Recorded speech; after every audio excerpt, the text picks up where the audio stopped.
Hello, I'm Linda, and I'm 31 years old. For a long time, I believed I had a strong bond with my mother-in-law, Melissa. From our very first meeting, her warm smile made me feel at home, and I truly thought she cared for me. Little did I know, beneath her friendly facade, Melissa was scheming to drive a wedge between my husband, Scott, and me. At first, I didn't think much of it when Melissa began calling Scott daily while I was at work. It seemed perfectly normal for a mother to stay in touch with her son, but as time went on, I noticed a chilling change in Scott's demeanor toward me. He became distant, and at times his attitude felt tinged with hostility. Perplexed by this sudden shift, I decided to address it one evening when we were alone.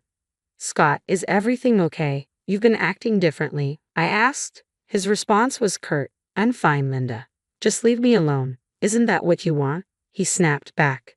Taken aback, I pressed further. "What do you mean?" I asked, confused. He accused me angrily. "Do you just want to take all my money and leave?"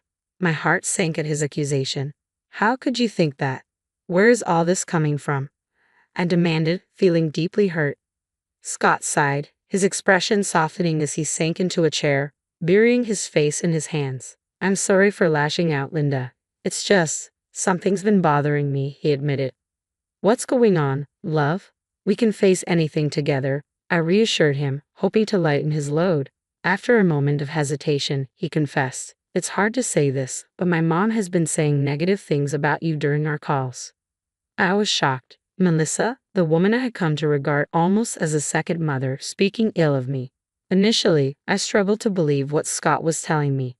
How could she betray us like this? As doubt clouded my judgment, I cautiously asked, "Are you sure you're not misinterpreting her words? Sometimes communication can get mixed up." But Scott was adamant. "I'm not misreading anything, Linda. It's clear my mother has taken a dislike to you, and it's not just a misunderstanding," he insisted. "That's hard to believe," I replied, still in disbelief. "Just last week, Melissa and I had a great conversation. I shared our recent successes and our plans to start the business we've always dreamed of." Scott countered with a troubling revelation. "That's ironic because she told me today that you're planning to hijack our business, register everything under your name, and then disappear with all the profits." Flabbergasted, I shot back, "That's absurd. Why would she say such things?" Scott sighed, a mixture of frustration and confusion lacing his voice. "I know it sounds crazy, and I hate to admit it, but her words have been gnawing at me. I started to believe her accusations, which is why I snapped at you earlier. I'm sorry." Determined to clear the air, I proposed a plan. "If you think I won't believe you, let's prove it together. Next time she calls, I can listen in without her knowing. How about connecting me through Zoom while you take her call on speaker? This way I can hear everything she says." "That sounds like a solid plan," Scott agreed, his hope rekindled that this would help us understand the situation better. We set our plan in motion the very next day. While I headed to work, Scott stayed home to prepare for the call. True to our arrangement, he added me to a conference call while answering his mother's call on speaker. Unaware of my silent presence, Melissa began their conversation with the usual pleasantries before quickly shifting to express her concerns. "How was your day, Scott?" she asked. "It was fine, Mom. And yours?" he replied. "It was stressful," she said, and I braced myself to hear more. "I've been really worried about you, especially given your situation," Melissa said, her voice dripping with concern. "What situation?" Scott asked, playing along. "The fact that you're married to such a deceitful woman," she blurted out, exposing her true feelings about me without hesitation. Hidden on the other line, I listened in shock as the reality of Melissa's animosity became painfully evident. Her words were not mere misunderstandings. They were calculated and harmful. "She doesn't love you, Scott. How much more do I need to say for you to see the truth?" Melissa's voice was thick with distress. "These things affect me too, you know. The longer you stay with that woman, the more it takes years off my life through distress." "Mom, please stop," Scott interjected, his patience wearing thin. "I haven't found any proof of what you're claiming, so please stop with these baseless accusations." "So you're calling me a liar now? You don't want to hear my advice?" Melissa retorted sharply. "I'm just telling you the truth. She hates you. If you're not careful, she's going to take all your money and leave you. Let me call you back, okay? Love you." "Wait, let me tell you more." But Scott had reached his limit. He hung up the phone and unmuted me from the conference call. "Hello, Linda. How could she speak about you like that? Has she lost her mind? Scott was visibly shaken. I know it's a lot to take in. I'm sorry you had to hear all this, but it was important for you to know the truth firsthand, he said. I'm speechless, I replied, my voice heavy with disbelief. She sounded like a completely different person, nothing like the sweet lady who used to check in on me. Now I see that she's only been pretending to care, gathering information to twist against me and make you distrust me. As the reality of Melissa's deceit settled in, I felt an overwhelming sense of betrayal. The person I once thought cared for me had been scheming all along. I once viewed Melissa as an ally and supporter, but now I realized she was actively working against me. Scott reassured me. I no longer believe her words, especially after our conversation last night. That woman is unbelievable. I almost fell for her lies, even though I trusted her as my mother. I understand, babe. It must be hard to come to terms with the extent of her lies and deception, especially since she's your mom, I said, trying to comfort him. I'm more angry than anything, Scott admitted. I don't know what she hopes to gain by constantly speaking so harshly about you, but at least now you've seen it for yourself. She's completely lost it, he continued. Yes, we need to confront her about everything, I agreed. Of course, so let's do it now, Scott suggested, surprised by my pause. I think we should wait a bit, I replied thoughtfully. What do you mean? I thought now that we know, we could just confront her, he pressed, not understanding my hesitation. I'd like to listen in on a few more phone calls first, I requested, needing more evidence to fully grasp the extent of Melissa's manipulation. Scott was taken aback by my request, thinking one conversation would be enough for action, but I felt we needed a fuller picture before confronting her about her deceitful behavior. If there's one thing I've learned about master manipulators, it's that they love playing with people's perceptions and memories. Confronting Melissa too quickly could give her the chance to gaslight us, making us doubt our own understanding of her words. As painful as it was to hear her spiteful accusations, I knew I needed more evidence. I wanted to record these instances to have undeniable proof of her demeaning comments when I finally confronted her. For the next 3 weeks, Scott secretly added me to the calls as planned, with Melissa completely oblivious to my presence. She continued her usual tirade of belittling remarks and false accusations. Though I had grown accustomed to her deceit, I was still shocked by her ability to twist innocent interactions from our past into something sinister, portraying me as the villain. With each covert phone call, my anger mounted, fueling my determination to expose Melissa's true character. This wasn't just about my vindication anymore, it was crucial to protect others who might fall victim to her manipulative tactics. These recorded conversations became vital pieces of evidence, essential for revealing her deceit. As I braced myself to confront her, I knew it wouldn't be easy to challenge a family member who had spun such a complex web of deceit. Yet I found comfort in Scott's unwavering support, ready to stand by me against the barrage of lies we were sure to face after enduring these weeks of secret listening and evidence gathering. I was fed up with my mother-in-law's relentless undermining. It was time to take a stand. One evening, Scott and I settled in our living room, strategizing our approach to finally confront Melissa. Just as we were about to refine our plan, the shrill ring of my phone shattered the quiet. It was Melissa calling me directly, likely another one of her so-called friendly check-ins. After uncovering her deceit, I was furious and ready to confront her immediately. However, Scott hesitated. Wait, babe. I know you want to address this now, but maybe we should hold off for just a moment, he suggested. Why? What for? I shot back, barely containing my anger. For starters, we don't know why she's calling. Maybe she's calling to confess. It's unlikely, but still a possibility, he reasoned. Please just listen to what she has to say. If she doesn't come clean and apologize by the end of this call, then we can go ahead with your plan for revenge. No questions asked. Scott's voice carried a hint of hope. She's still my mom, Linda. Part of me hopes she's realized her mistakes and will change. I just need to be sure. Seeing the pain in Scott's eyes reminded me of the toll this situation was taking on him. I realized I had been so consumed by my feelings that I hadn't fully considered his struggle. Fine, I'll hold off on confronting her for now. I reluctantly agreed. Thank you, Linda, Scott replied, his voice filled with relief. Taking a deep breath, I answered the phone, my tone guarded but resolute. Hello, Melissa. How are you? Her voice dripped with the usual sugary sweetness, which only fueled my irritation. I'm fine, Melissa. How are you? I managed to reply, keeping my composure. Melissa seemed slightly taken aback by the coolness in my voice, but I was determined not to let her manipulate the conversation this time. As much as I wasn't ready to lay all my cards on the table just yet, I couldn't resist the urge to hint at my awareness of her schemes. I wanted her to feel that something had shifted, that her actions weren't as hidden as she believed. "Oh, darling, are you sure you're fine? You sound so upset," she probed, feigning concern.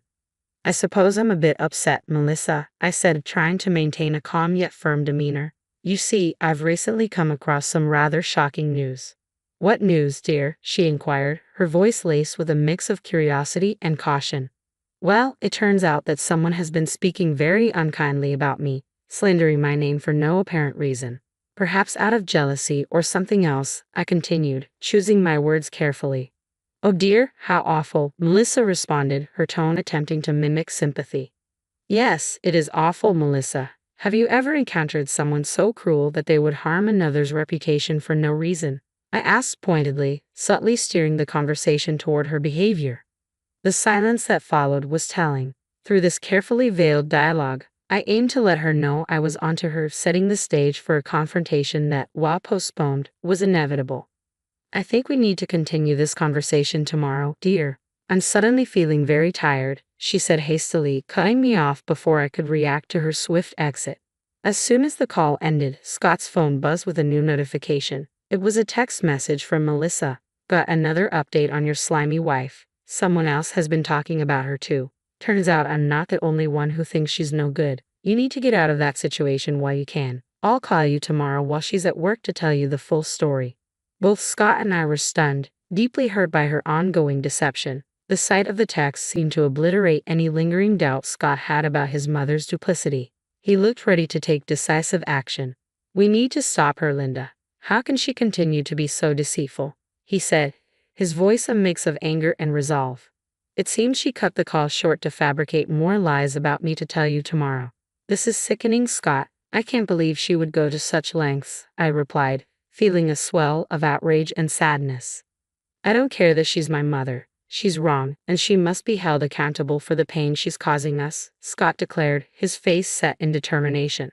Despite the grim revelations, this ordeal strangely brought Scott and me closer together. We found comfort in each other's company, reaffirming our bond during this tumultuous time. As we spent the night consoling each other, our resolve only strengthened for the next day.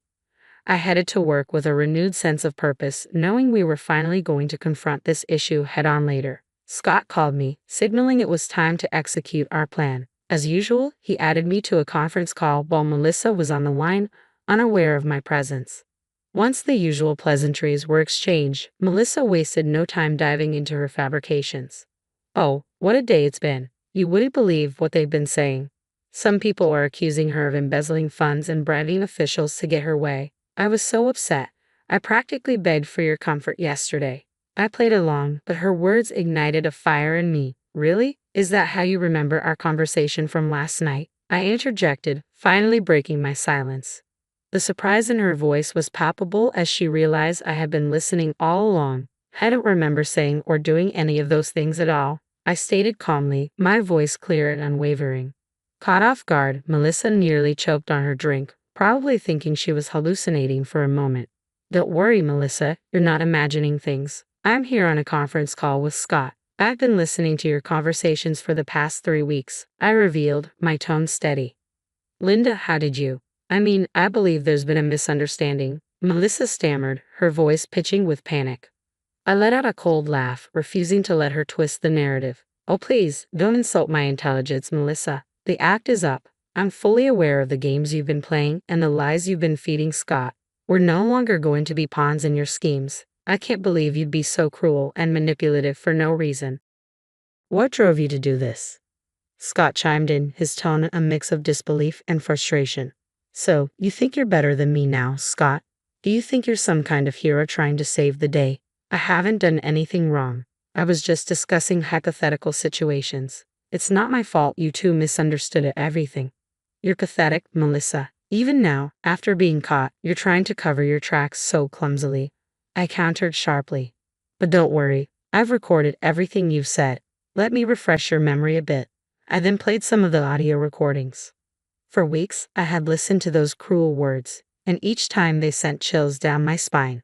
But I could sense Melissa's panic. Her voice faltered as she attempted to talk over the recordings, desperately trying to defend herself against the undeniable evidence being laid out before her. Finally realizing she had no escape, Melissa dropped her facade. "Well, Linda, guess what? I don't care that you found out the truth. So what? What are you going to do?" "We all know you're bad for my son," she retorted, her tone dripping with contempt. "Bad for him in what way exactly?" I pressed, eager to hear her justification. "I don't know. You're hiding something. I can feel it. I don't have any evidence, but I just know you're no good for my son," she snapped back, her argument weak and baseless. Her accusations highlighted her desperation and inability to manipulate the situation any further. "I'm going to expose you for the manipulator you truly are, you deceitful person. How dare you? Once I tell everyone in the family about this, they're all going to side with me, not you. No one will believe an outsider like you, Linda," Melissa hissed venomously. "You're mistaken, Melissa," I replied calmly, confidence ringing clear in my voice. "What you haven't realized, despite my earlier mention, is that I've been recording this conversation too. That includes your conversation with me last night and the text messages you sent to Scott. You've played your hand, and now it's time for you to face the consequences. Not only are these conversations recorded, but we also have evidence of your ongoing deceit." Scott's voice, a mix of sadness and resolve, cut through the tension. "I hate to say it, but I'm done making excuses for you. I can no longer justify your actions or hope for your change." Sensing the gravity of her situation, Melissa suddenly shifted her tone. "Baby Linda, let's discuss this privately. This information doesn't need to spread. I'll apologize, all right? Just delete those recordings. Let me come over right now. You're finishing your shift soon, right? Let's settle this over a cup of tea." "Save it, Melissa. Your attempts to clean up your mess are pathetic. Do you have no shame? It's far too late for apologies, especially when they come only after being caught. Who knows how long you would have continued this deceit if we hadn't confronted you today." I shot back sharply. "We're going to tell everyone about your actions, and there's nothing you can do to stop it. Just to be clear, I no longer wish to be in contact with you. I can't surround myself with your negativity any longer," Scott declared firmly, as promised in our conversation. We exposed Melissa in various family group chats, informing our relatives of her manipulative tactics. Overcome with fear and embarrassment, she left the family groups, but we added her back so she could face the consequences of her actions. Everyone in the chats was disappointed and appalled by her behavior, and they unanimously agreed that she needed to be temporarily excommunicated from family gatherings to reflect and hopefully improve her character. Melissa called us repeatedly, pleading for us to stop tarnishing her reputation, but we stood firm, reminding her of the bed she had made for herself. After exposing her, a deep sense of satisfaction washed over me. Melissa's hold over us had diminished, and we were reclaiming control of our lives. I was confident she wouldn't dare manipulate anyone like this again.